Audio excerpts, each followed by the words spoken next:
my next trick, I need here a shuffle pack of playing cards, and I need a spectator to pick any card. Let's say the spectator wants to use here the Ace of Spades. Okay, brilliant choice. We're going to take it, cut it roughly into the center of the pack, give the cards one more quick shuffle like so, a riffle shuffle, and maybe just give it an overhand shuffle too, so we know it is completely lost, right? I will try to find your card by just feeling the cards. I can feel the cards one by one, or a group of cards.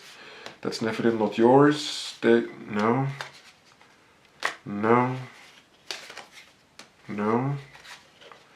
Okay, I'll try to do it as quickly as possible so it's not too boring for you. No.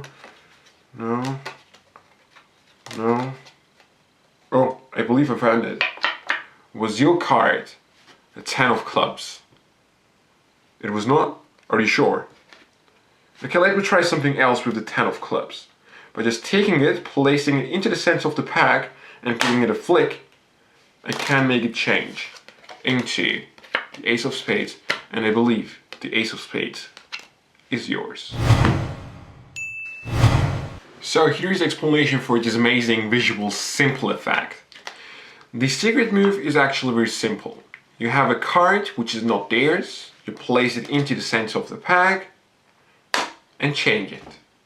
In this case, you were able to figure it out because there was no cover that was covering this facing down card. The secret move is basically having cards back to back, and by flicking it, it turns around. So this is the first thing we'll learn, and then I will show you how to perform it so it is easier to follow along. So you take a card, as you show it, catch a break underneath the top card. Place the facing up card on top, flush on top of your break, lift up at your break so you have for a double. Now you hold the cards on the long edges here, okay, here on the bottom, without flashing this facing down card here, facing up in this way. Then riffle through the pack until you reach roughly to the center and place the card into the pack. You can put it far into the pack. After that you will have to adjust the card so it is really on its edge, okay, as you can see. So there's a difference between having it this much inside the pack and this much inside the pack.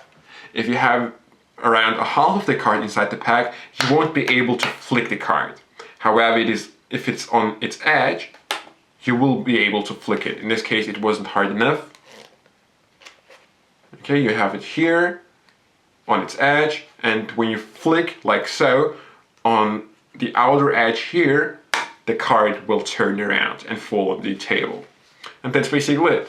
So you're here, have a break, lift up at the break, hold it on the bottom, on the long edges here, or you can call it the short edge if you want to. Riffle, rough into the center, place it into the pack, and adjust it so the card stays on its edge over here. Okay? And once you're here, just do this move with your middle finger, flick it on the long edge, on the outer long edge here, and it will turn around. Okay? And that's basically the move. It is very simple to do, and once you can do that, you're ready to perform. To start off, you can give the cards to the spectator to shuffle them, and once the spectator has done so, you have a card selected, the 7 of hearts. You can have the card signed. In this case, we'll leave it unsigned, and you're going to say that you'll lose it inside the pack, and you have to control it back to the top. The end position has to look something like this, where you have a break on top of your card and around a half of the deck on top of it. That will be your end position. So you can come to this position any way you want. What I do is I control the card to the top, then I give it an overhand shuffle by in-jogging the first card so I can catch a break underneath it. Okay? And again, I'm in the position where I have a break on top of the selection. Now, to perform the move, you have to need a cover here. And your cover will be a bunch of cards like so. So when you turn around the card and when the card splits, these cards will cover it. And to make this happen, there is this presentation of saying, I will feel the cards. You start one by one, then groups of cards, and you drop them on the table in a messy way, so you create here a mess. the card you will stop at will be the last card on top of your break, okay? And I'll say, oh, I believe I found it. As I show it, I catch a break underneath the top card, which is the selection. I failed, and now I just have to perform the move. Double lift, hold it on the edges, place it into the middle, adjust the card. Don't drop it, of course. Like so, and now do it and change it into the 7 of hearts. In this particular fact, I'm using the B deck since it is a borderless deck, which gives an even more, it gives a bigger illusion because the non-edged cards, the non-bordered cards will give the illusion, will sell the illusion better. That's the way to say it. And once you're here, give it to the spectator as a souvenir or just show it, and you're done.